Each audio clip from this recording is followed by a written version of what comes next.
Ever wondered how the big guys like Warren Buffett value a company or a business and decide if it's worth buying and undervalued? This beginner-friendly video explains their method using a discounted cash flow analysis. Might sound complicated? No, I promise I will explain every single word I use, so stay tuned.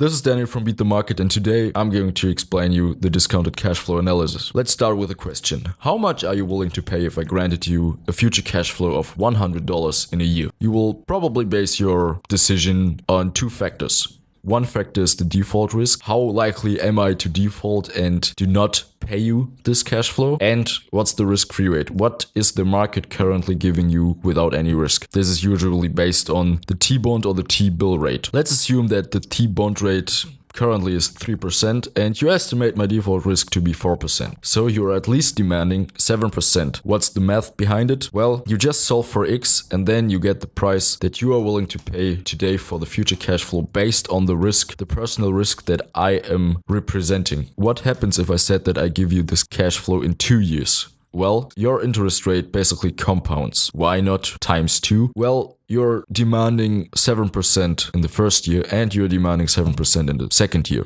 If you're calculating this, it's actually more than 14% because of compounding effect.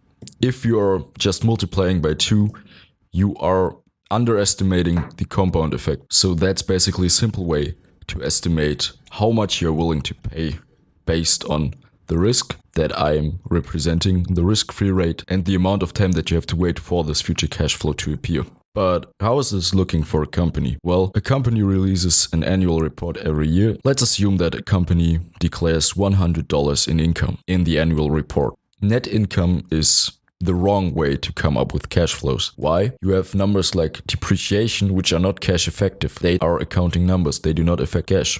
What you have to do is that you have to clean up net income for depreciation, for capital expenditures, and for the change in working capital to come up with the free cash flow to equity. And if you want to come up with the free cash flow to firm, you have to add the interest expenses.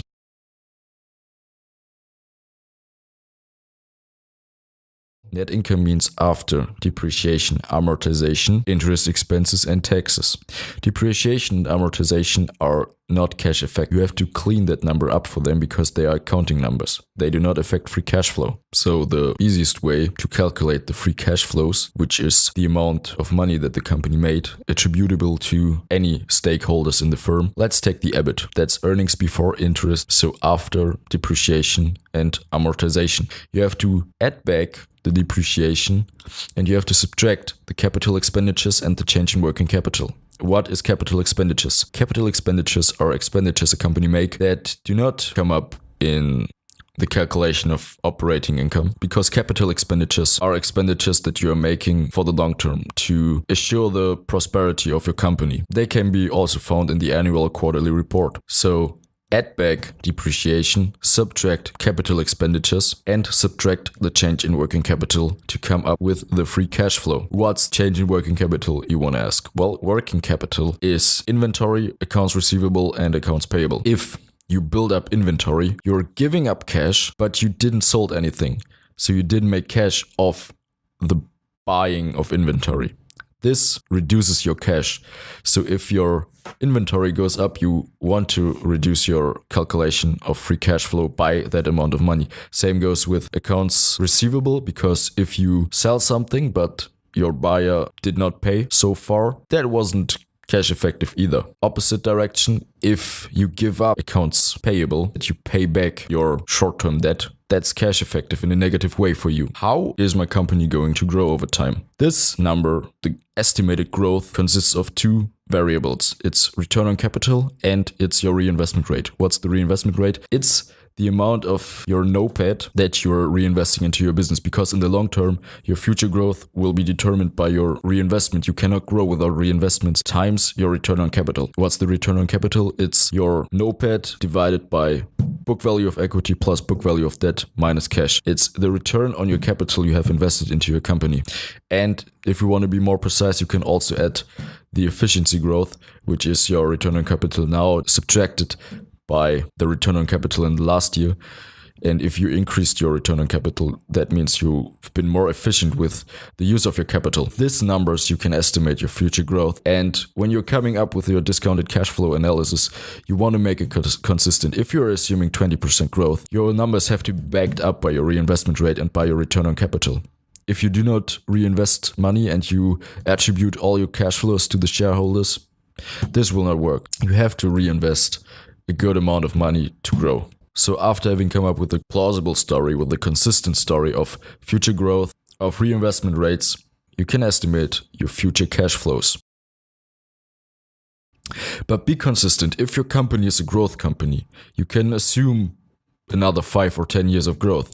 If your company is a mature company, like AT&T, 10 years of growth and reinvesting a lot of money is not plausible.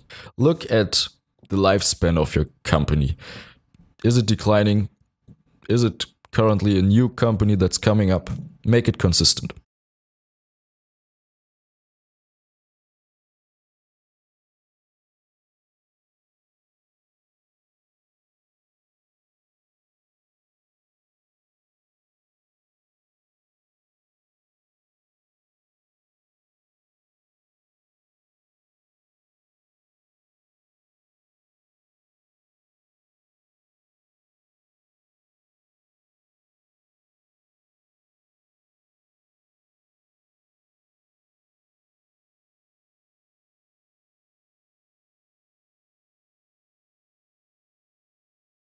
So now that we have our future cash flows, let's estimate our discount rate. A big problem, in my opinion, is that a lot of people just assume any number.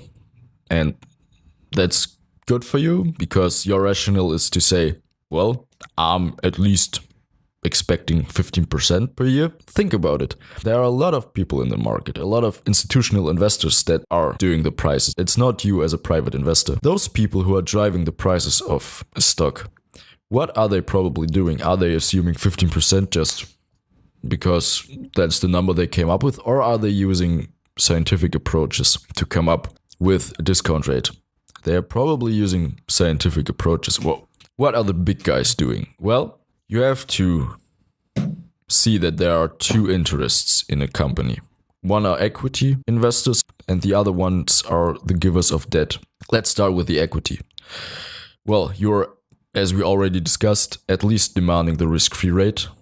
Plus, now comes the formula, a beta times equity risk premium plus a default risk if your company is in a country that has a default rate. So let's explain everything. Risk-free rate, we did it. You can just assume the T-bond rate. The beta is a number that has been made by regression analysis of companies that are in the same business as you. If you are, for example, in the technology business, your risk is probably higher than being in the grocery store business. Well, you have to ask yourself, are people willing to give up my product if they are in a crisis? That's basically what determines how much risk you have. If your risk is the same as the overall market, your beta will be 1. That's the standard. If your risk is higher, it will be over 1. And if your risk is lower, it will be less than 1. Here you can see the formula of your beta. You have the unlevered beta, which is the regression beta, but unlevered because you have a standardized number that you can apply your debt ratio to. And then you have in this formula your tax rate, because your debt will give you tax advantages, and the higher your debt ratio, the higher your tax advantages will be. You can actually come up with your unlevered betas by this list I'm showing you right now. It's from Asfat Damodaran, a great guy. And what you probably ask yourself right now is, where do I get the debt and equity values from? Well, the debt ratio can be simply calculated by looking at the average maturity of your debt in the company, by the interest rate you are paying, and by the amount of debt. That all can be calculated. I'm giving you a link down there, and you just assume that this is a big bond. It makes the calculation much easier, and by coming up with this big bond, you get the market value of your debt. It's quite important to use market values because we are buying the company right now, and it doesn't matter how much the company paid for the debt. It's only important what's now. So you will actually compute the market value of debt, and the market value of equity is quite easy. You take the number of shares times the stock price. So you come up with your beta. according to the business your company is in. Now you're going to see that the debt and equity ratio, as it increases, it will increase your beta. Why is this? Well, debt can be seen as a fixed cost. You have to pay them even though you're in trouble. And by having higher fixed costs, it means that your earnings will be more volatile, because in good times, due to capital that you have, you will make more money, but in bad times, you will lose a lot of money because you have to pay those fixed costs. So higher debt to equity ratio means higher beta, higher risk. What's the equity risk premium? Well, that's the implied return on the stock market. You can look it up. I got a chart right here just to show it to you. And that's what analysts assume over the long term for the stock market. So this number based on the S&P 500 gets multiplied by your personal beta, which is the risk of your stock, and you come up with your discount rate for equity.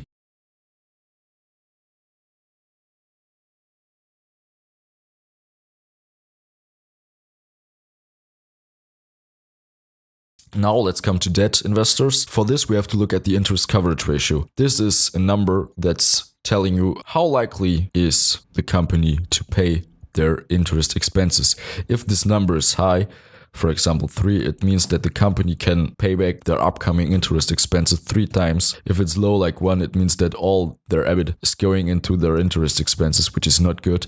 And the higher the number, the less risky your stock is. Here's a synthetic rating that's based on S&P ratings, and you can actually use that interest coverage ratio to come up with a default risk for the company and a rating, and that rating will determine the expected interest your company has to pay for their debt.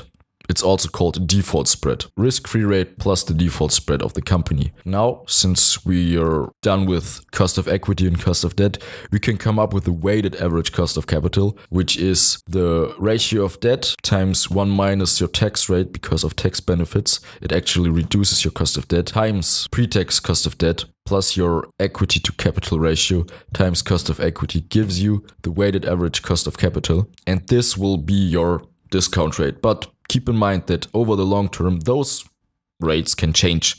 Your debt ratio can change, your equity ratio can change. And by changing that numbers, your cost of capital will also change over time.